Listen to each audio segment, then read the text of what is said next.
Late last month, in celebration of Carroll Shelby's birthday, the Petersen Museum played host to a group of Shelby fanatics. The crowd turned up in all manner of Cobra, Mustang, and other Shelby-touched rides, providing a reasonably thorough snapshot of his automotive accomplishments. There was a lot to take in, but here are 7 of our favorites from the cars in attendance.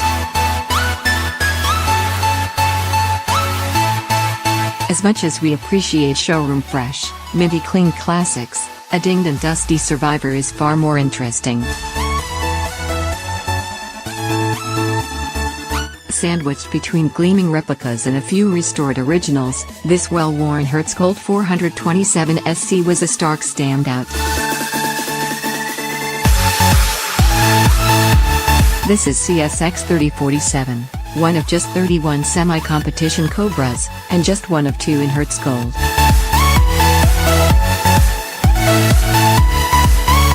According to Hemmings, CSX 3047 was considered for a full frame-off restoration in 2005, but the then owner decided simply to depaint the car, removing much of the existing blue to reveal the original Hertz Gold underneath. As part of Ford's mission to bring the Mustang into the racing paddock, Shelby was brought on board to prep the pony car for its competition debut. The end result was the Shelby GT350, a stripped-down, powered-up Mustang that took the SCCA by storm. Much like the AC Cobra, low production numbers and rarity keep values of original cars high, inspiring many enthusiasts to build their own replica. But this GT350 is apparently the real deal, as enumerated by one no-fake license plate.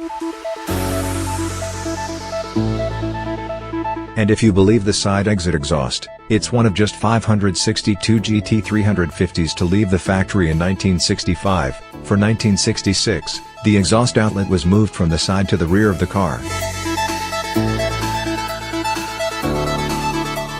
While Shelby was hard at work developing the V8-powered AC Ace into the first AC Cobra, the Roots Group approached him to help co-develop its own V8 Roadster. Using the itty-bitty Sunbeam Alpine as the canvas, a 4.3-liter, 260c, Ford V8 was shoehorned in, putting out a respectable 164 horsepower. Thanks to a reasonably affordable price, when production ended in 1967, slightly over 7,000 Tigers had left the factory. It's certainly not the rarest car on the list, but seeing someone pick a color other than black, blue, or red tickled our fancy. Since it's one of the modern GT350s, it packed one of the most exotic engines at the show, a 5.2-liter flat-plane V8 that spins to just over 8,000 revolutions per minute. Fun fact: technically speaking, this curvaceous roadster is the only car that Carroll Shelby ever designed from the ground up. All other previous Shelby vehicles began life as an existing model, including the AC Cobra.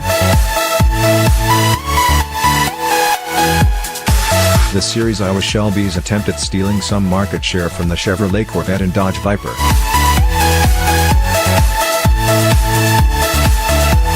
It utilized a relatively complex front mid-engine layout with a dual wishbone suspension incorporating remote reservoirs.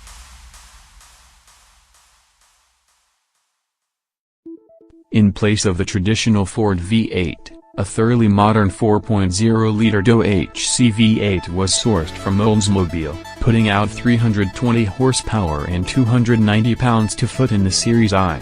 In conjunction with the low 2,650-pound curb weight, the Roadster is capable of 4.4-second 0 to 60 miles per hour sprints. I'm no Shelby savant, So forgive me if this is a real deal GT500.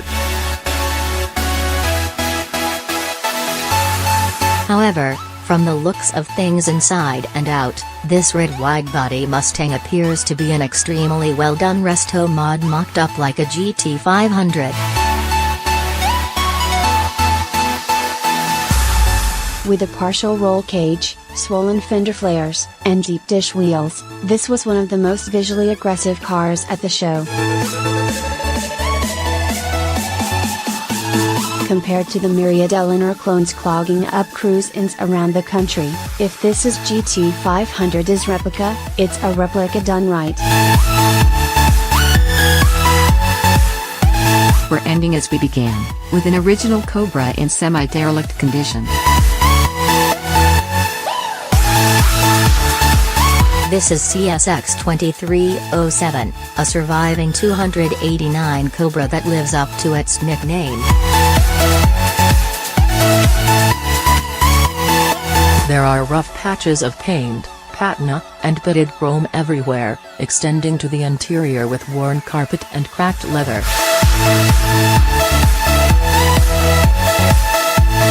Owner Lynn Park was considering putting 2307 through a full restoration when Carroll Shelby himself mentioned he should keep it the way it is.